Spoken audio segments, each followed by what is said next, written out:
consistency, you'll never finish. So do what you feel passionate about. Take chances. Don't be afraid to fail. There's an old IQ test, was 9 dots, and you had to draw 5 lines with a pencil within these 9 dots without lifting the pencil. The only way to do it was to go outside the box. Don't be afraid to think outside the box. Don't be afraid to fail big, to dream big. But remember, dreams without goals are just dreams.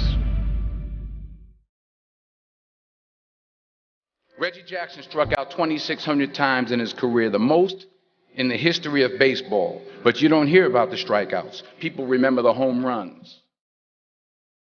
Fall forward. Thomas Edison conducted 1,000 failed experiments. Did you know that? I didn't know that. Because the 1,001st was the light bulb. Fall forward. Every failed experiment is one step closer to success. You've got to take risks, and I'm sure you've probably heard that before, but I want to talk to you about why that's so important. You will fail at some point in your life. Accept it. You will lose. You will embarrass yourself. You will suck at something. There's no doubt about it. And I know that's probably not a traditional message for a graduation ceremony, but hey, I'm telling you, embrace it, because it's inevitable.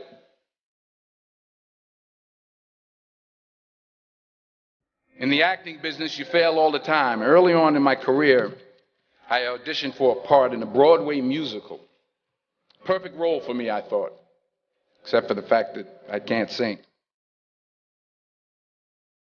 I didn't get the job. But here's the thing. I didn't quit. I didn't fall back. I walked out of there to prepare for the next audition, and the next audition, and the next audition. I prayed. I prayed. And I prayed. But I continued to fail, and fail, and fail. But it didn't matter, because you know what? There's an old saying, you hang around the barbershop long enough, sooner or later you're going to get a haircut. So you will catch a break, and I did catch a break. Last year, I did a play called Fences on Broadway. But here's the kicker. It was at the Court Theater. It was at the same theater that I failed that first audition 30 years prior. The point is, every graduate here today has the training and the talent to succeed. But do you have the guts to fail? If you don't fail, you're not even trying. I'll say it again. If you don't fail, you're not even trying. To get something you never had, you have to do something you never did. Just imagine you're on your deathbed, and standing around your deathbed are the ghosts representing your unfulfilled potential. The ghost of the ideas you never acted on. The ghost of the talents you didn't use. And they're standing around your bed, angry, disappointed, and upset. They say, we came to you because you could have brought us to life, they say. And now we have to go to the grave together. So I ask you today, how many ghosts are going to be around your bed when your time comes?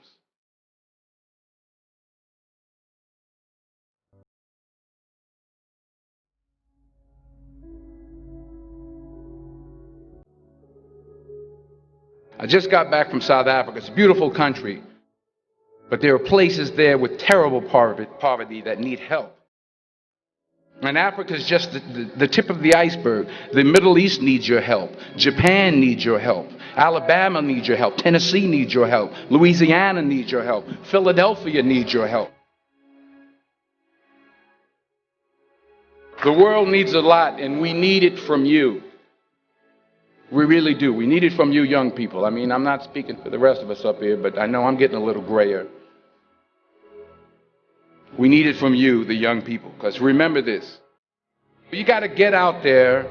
You got to give it everything you got, whether it's your time, your talent, your prayers, or your treasures. What are you going to do with what you have? I'm not talking about how much you have.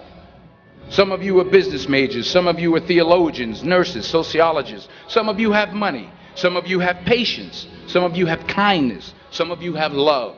Some of you have the gift of long suffering. Whatever it is, whatever your gift is, what are you going to do with what you have?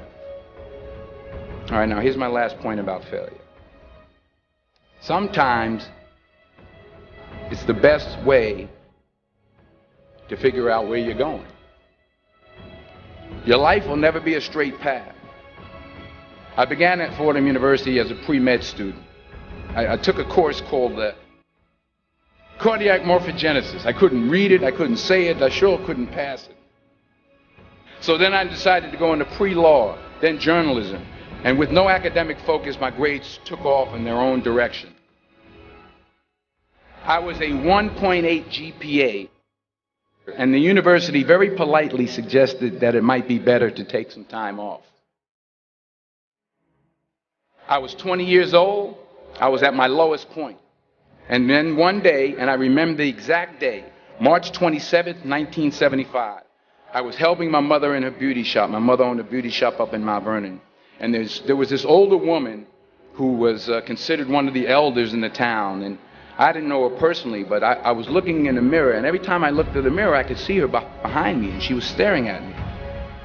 She just kept looking at me. Every time I looked at her, she kept giving me these strange looks.